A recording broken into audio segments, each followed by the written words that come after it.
Welcome to On Map, On Mission. My name is Scott Rogers, and today we have Shawn and Amanda DeGeer sitting at the table today. We're going to talk about a God story in their life, and I know that you're going to want to check this one out.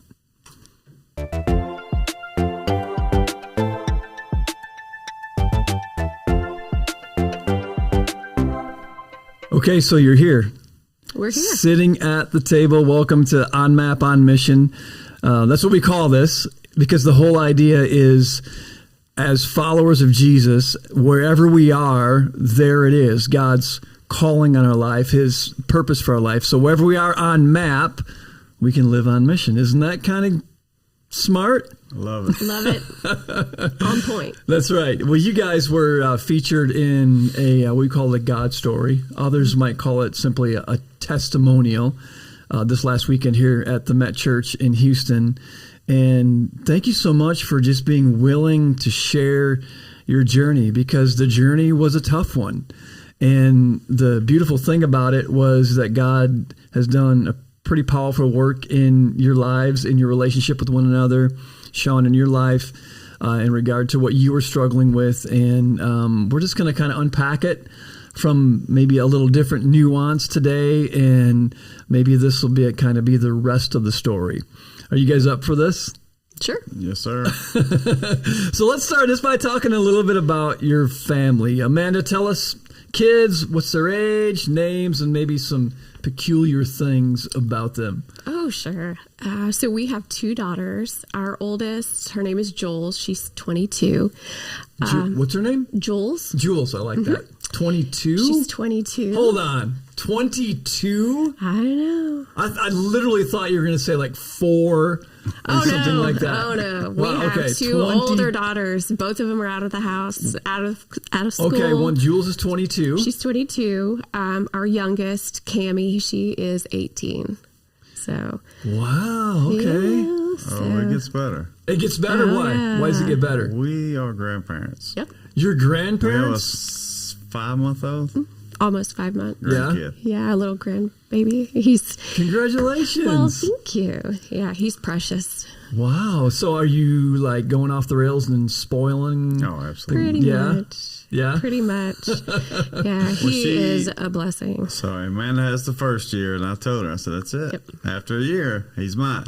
Oh, Like, yeah. he's Well, that's mine. the way it has to be. So I'm getting my fill now. 100%. Yeah. 100%. Because when they're a year old, you can start roughing them up a little bit, and they're more responsive, and Yep. probably a lot less diapers to change. And they like I to don't know. play more, Yeah. and Shawn loves just to play, be with Yeah. the little kids. So I'm getting my fill while I Good. can. Good for you. Yeah. Okay, let's get to the struggle. Let's just tell everybody that may not have viewed what they saw in church last Sunday. What was the issue, Shawn? What's your story? What was the darkest point? What was going on? I thought everything was going well. I was good career, good family.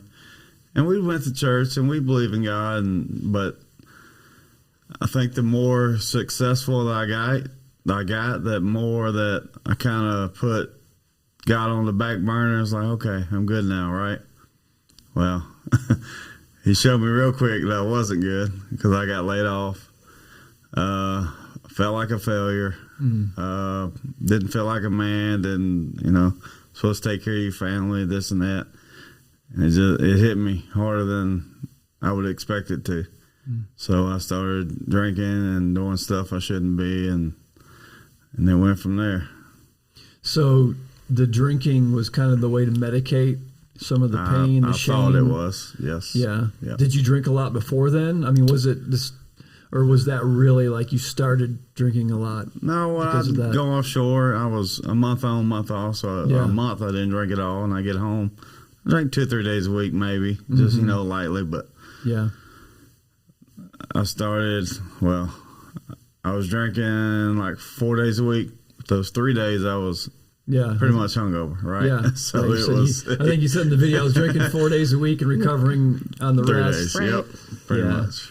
And I want to get to your perspective on this in just a moment. But you said something that's pretty strong. You talked about your manhood felt, from your perspective, compromised. You were losing some identity. Unpack that for us a little bit. Like, what's that mean to you? Like, what happened? Like, what was falling apart on the inside of you because of that?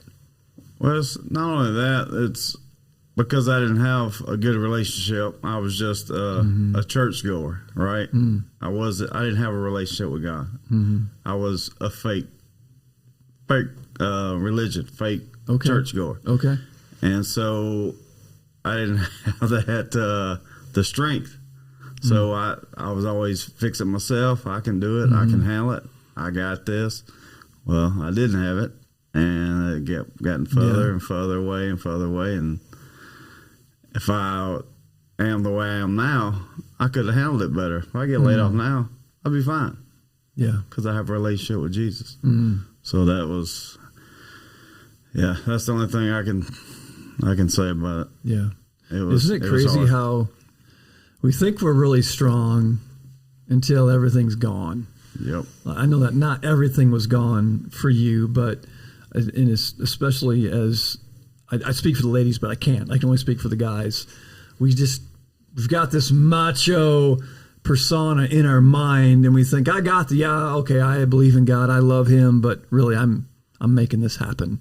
And then when it all falls apart, we're like, I'm so weak, like I'm a mess. Yep. And what was it like for you? So when he lost his job, realizing it's just falling apart, started drinking more and more. What was going on in your mind and in your heart at that time as you watched this stuff start to happen? Frustration. Yeah. I mean, ultimately, just frustration. Watching him become somebody that he wasn't, and not being able to help him or to communicate with him. It was really frustrating. Yeah. And the more that I tried to just kind of help him by picking up, more of the responsibilities, because, to take things off of his plate so he wasn't as stressed. It caused a lot more stress in my life. I just... How old were the kids at that point in time? They were 14, 16-ish. So not too long ago. No, they were both in junior high school age. Yeah. And they were very in need of a present parent, a present mom, a present dad. And so I could only imagine the added stress that you're experiencing as parents with all of this. That just had to be super, super hard. Yeah, very much so. I think the harder part for them was that, growing up, we were so very, very close. Shawn and I, so much of, I don't want to say that our relationship was solely based around them, but so much of our lives was dedicated to our children and our family. So, and then for that to change for them, I believe it was a big shock for them, because they went from having this dad that they looked up to, who thought they could kind of do no wrong. And then there was this fall from grace. And I think it kind of shook them a little from that perspective. And they still had the need for him and the craving to be with him. And we're very fortunate that, God works miracles. Yeah. Yeah. Now that you're on the other side of that season and able to look back on it, I'm sure there's a lot of things to be grateful for. Yes, definitely. Always. How do you, as you look back on it, I'll start with you, Shawn. If you can even articulate this, did you sense or see God working in you during that time? Like, was there this sense of conviction or drawing to Him, or not really at all until you got to a certain point? No, I really felt like He had abandoned me. And obviously I know now He didn't. He was always there. I just didn't listen. Like, I could see, so we have a small group with Pastor Franz and stuff. and Adam's in that group as well. So we talk about God stories every Tuesday. Well, there's God stories happening my whole life, but I didn't see them. Yeah. I couldn't see it. Why? I couldn't see it? Because I wasn't close to God. So I feel that they were there, but I wouldn't listen. I wasn't ready. Yeah.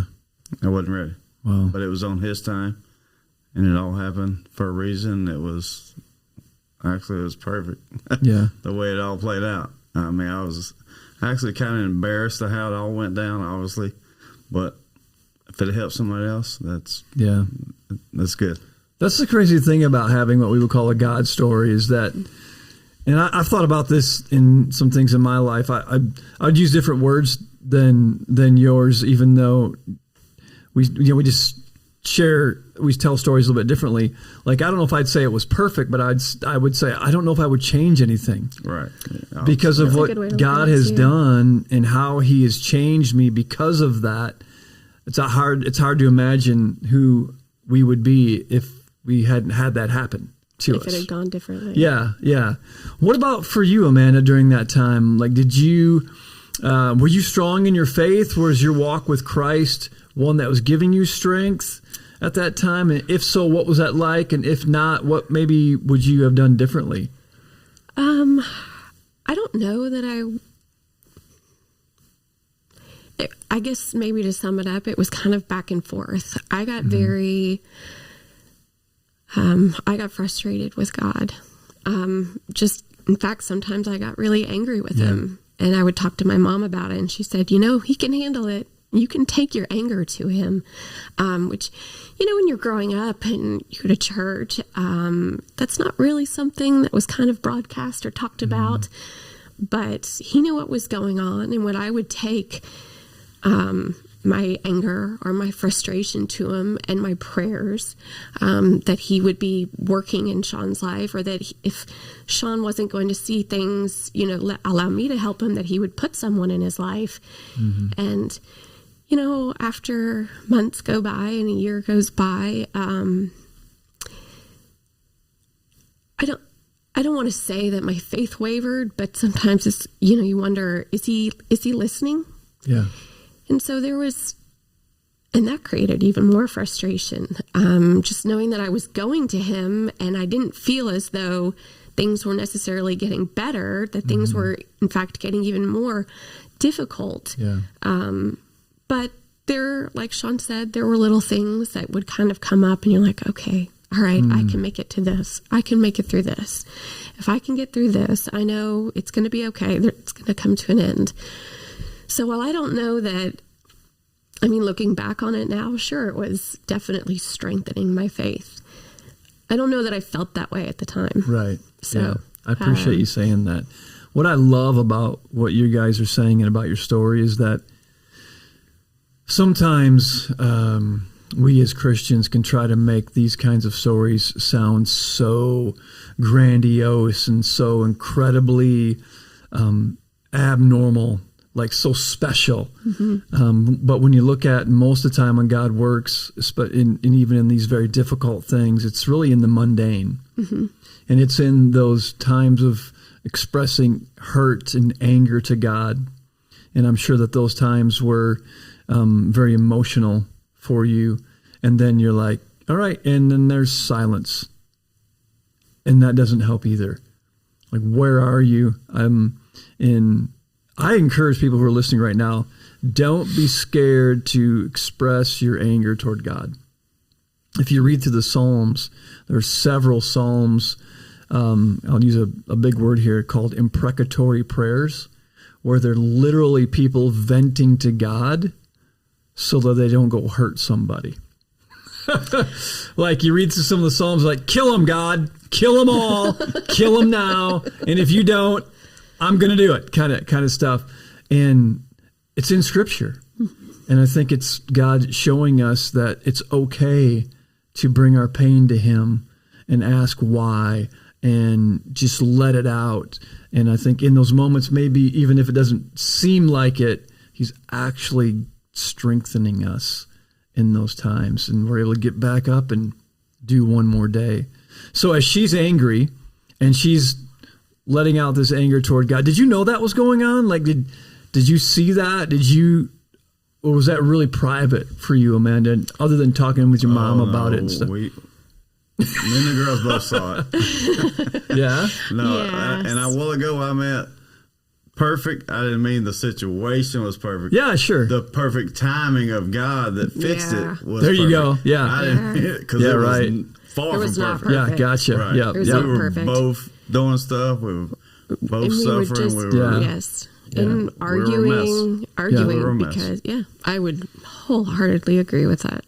That gives us so much hope, though. I know, right? I mean, I love being around people who say we were a mess, because Yes. You I know mean, what? not 'cause that we're I all think a that mess we're at super times. cleaned up right now. I mean, we're That's still right. You messy know what? people, You know what but, hurt me? you know, A year ago, when I met Franz and started coming to the Met, we were separated. Like we wasn't Yeah. living together, right? So we started talking a little bit, and I was trying to get my oldest daughter to come to church again. You know what she told me? It's like, well, when I was going to church all the time, Dad, you wasn't going. I was like, that hurt me. That hurt me. yeah, Because I she was supposed to be the leader. I was supposed Wow. to push her to go to church. Yeah. That hurt me. And that was, I don't know if that was a starting point for me to head right direction. So this is about a year ago? About a year ago. And she's what? She's a 22-year-old or 18-year-old now? she's 22 22 now, Okay. but So- all throughout And like she's not junior a high bad and high kid, but- school, she No, but she was really active in her youth group, Yeah. like extremely active. And when she was baptized, she wanted all of us to be there, and Yeah. you know, Shawn couldn't be, so it was. Yeah, it's a pain She carried point. a different weight that Yeah. I don't think he knew about. And so, How can I? And you don't have to answer this. You don't have to answer any of these questions if you don't want to. But when she made that really pointed comment, like, "Well, when I was going to church, you weren't there," right? Like what you just said. How'd you respond?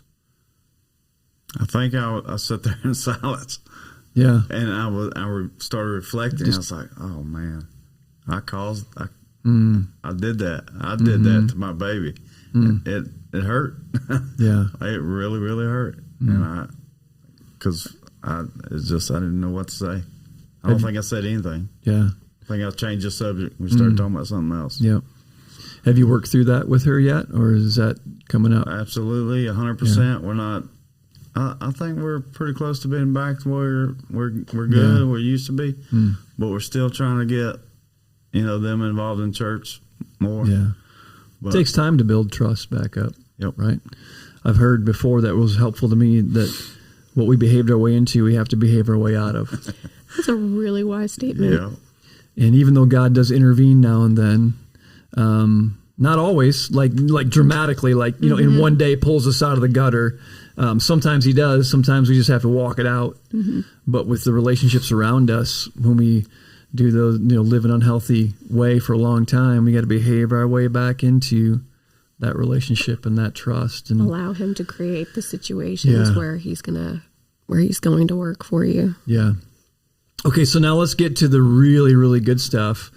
When did the breakthrough start happening? Like what was going on? If you could think of an image of the door opened and the light started shining through, when was that? Do you remember?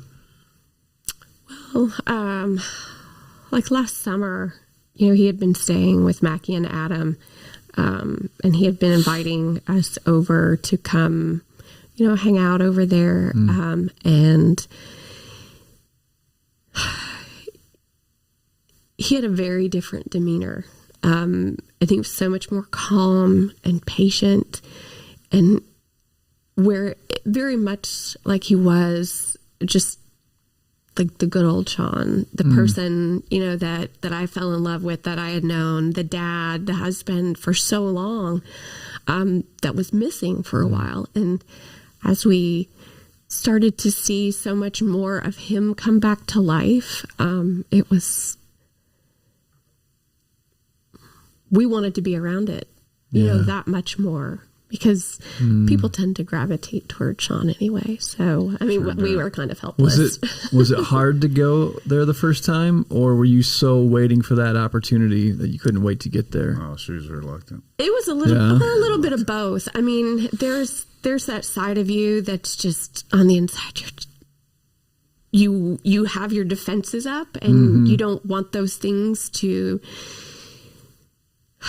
You want them to be true, but then you don't want yourself to fall for it, because if it's not, as a way of trying to protect yourself. Sure. And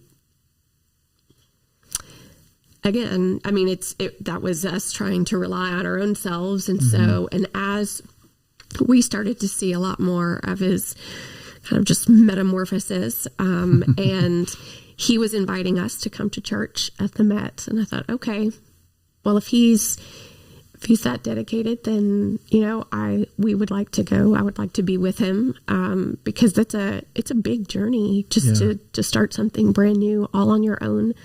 And I thought, and we had been, for years, we had gone to a different church, and I thought, okay, I don't want that to be something that kind of doesn't allow this to continue. And so, and as, I started coming to church with them, and we would go on date night, and it was just, I feel as though the original Shawn was present, but he was just even more spectacular. And I really believe it was even more spectacular. Even more spectacular. But I think it was just because it was clearly evident that his relationship with Christ is what was driving just how he had changed. Yeah. For the better. So when she came there that first time, what was going through your mind? Well, I want to be honest. I was skeptical just as bad as they were, because I felt that her and my kids abandoned me when I needed help the most. And I didn't look for God at that situation, but I was looking for my family, and they wasn't there. That's the way I felt. So, it was a struggle on both sides. Yeah. I just didn't just jump back in and say, all right, everything's good. Yeah. We were both trying to fill each other out and trying to get to fall in love again is basically what we had to do. Gosh, it's complicated, isn't it? Absolutely. All these expectations we have of others, and who we think they should be and what we think they should do. And there's probably always a little bit of right in it, but a bunch of wrong. It's just, it's complicated. Well, we complicate it. People do. If you sit down and you think about just the fundamentals of what God has in store, those are the things that we should be focusing on, but we let all of the other things that go through our heads and outside influences kind of get in the way. So we really had to work hard to put all of those things aside. Yeah. So just a couple more questions for the next few minutes before we wrap up. So Adam was the friend of yours who invited you in to live with him for a while to get kind of back on your feet. And that's just my words. What's it like to have someone like Adam in your life to do something like that? It was, obviously it's amazing, but I have family and friends and cousins that, that love me no matter what, but they're out of town. Like in Houston, he's what I got. Yeah. And I got other friends, but they were couple friends. They were our friends. I mean, not that he's more important than your family, because Amanda stuck with you for a long time through this journey, but just to know at that critical moment, whatever that, you had a place to go, a place to stay, and he walked with you and he said, hey, we're going to stop drinking for 90 days. And it obviously God used it. It looks like. I don't know what would have happened if he wouldn't have done that. Because I was like, whatever, it's okay. He's like, no, we're doing it. And actually, he really made me feel good. He told me, he's like, so you don't even seem like you're having a struggle to stop drinking, but I think I needed you to help me because I stopped drinking. And he wasn't a big drinker, obviously, but he's like, man, I feel better. I said, right? It's great. Yeah. So I don't know if we helped each other, but I couldn't have done it without him. I would probably guarantee it couldn't happens. do it without him. I agree. Sometimes I couldn't do it without Franz, and he set all that up. So it was amazing. So I referenced Amanda sticking with you through it all. What's it mean to you that she did, and she's received you as she has, like she has? What's that like for you? Well, it's just a blessing. I don't want to ever mess it up again, which I know I'm going to. I probably will. But I think we're more equipped now to deal with it than we were before, right? Yeah. So it's not going to be perfect. Mm-hmm. Life's never perfect. Mm-hmm. But I think we're better equipped to deal with it now. Mm-hmm. That we're walking with Christ and discipling and doing what we're supposed to do. Yeah. Yeah. Well, Amanda, if you're game for this, could you just maybe speak to us as if you're speaking to those who are listening or watching right now, and someone listening, I guarantee it, someone listening is going through a very similar situation. Maybe it's a spouse who has an addiction, or there's a situation, or maybe they're struggling with a broken relationship or substance abuse, or maybe they just lost a job and their sense of identity is crushed and not knowing what to do. And we know that none of us can fix somebody else. That's Jesus's work, not ours. But what would you say just to give them hope and maybe some help to take that next step? God is listening, even when you don't think that he is. Through all of it and just going to him continually, even when I didn't think that he was listening, and even when it was my anger, he was listening the entire time, and he already had his plan in place. It was more or less, I guess, him just trying to make me completely dependent on him, and patience. He was teaching me patience, which is never something that I ask for. So, but it really is, I guess it's a game of patience as well. And have hope. Hope every single day. There were so many times where sometimes the only thing that I had to pray about that day was when I woke up in the morning that he woke me up. Mm-hmm. And it's rely on your family and friends and just lean into them, and just the strength that God gives you through them.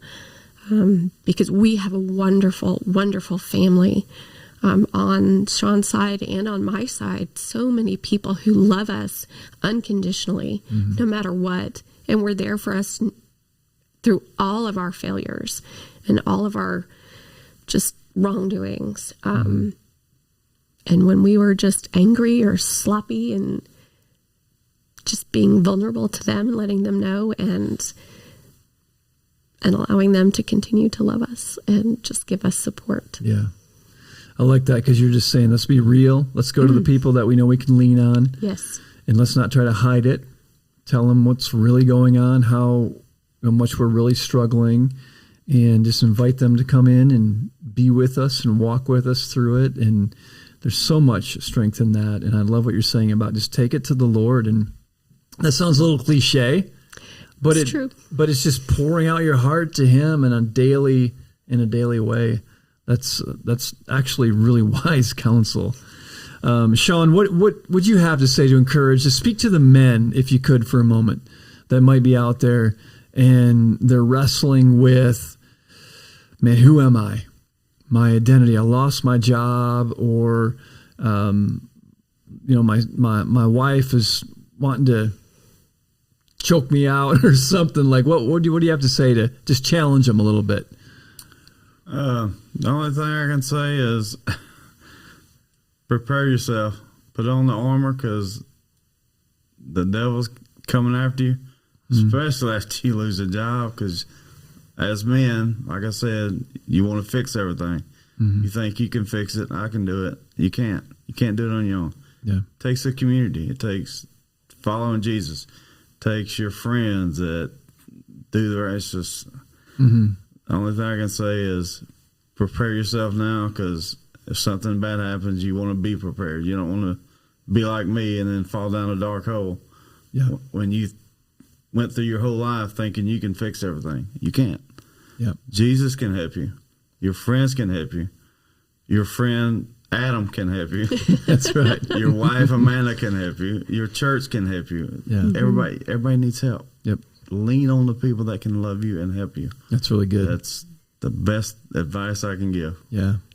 Shawn, Amanda, thank you for just being willing again to share more of your story. And I'm certain that God's going to use you and your story to impact even more people. I encourage you to keep it going and Always. keep leaning on Him. Thank you for listening to On Map, On Mission. Love you guys. Hey, share this with somebody that you know can relate to Shawn and Amanda's story, because I think it'll be really encouraging for them. We'll see you guys next time.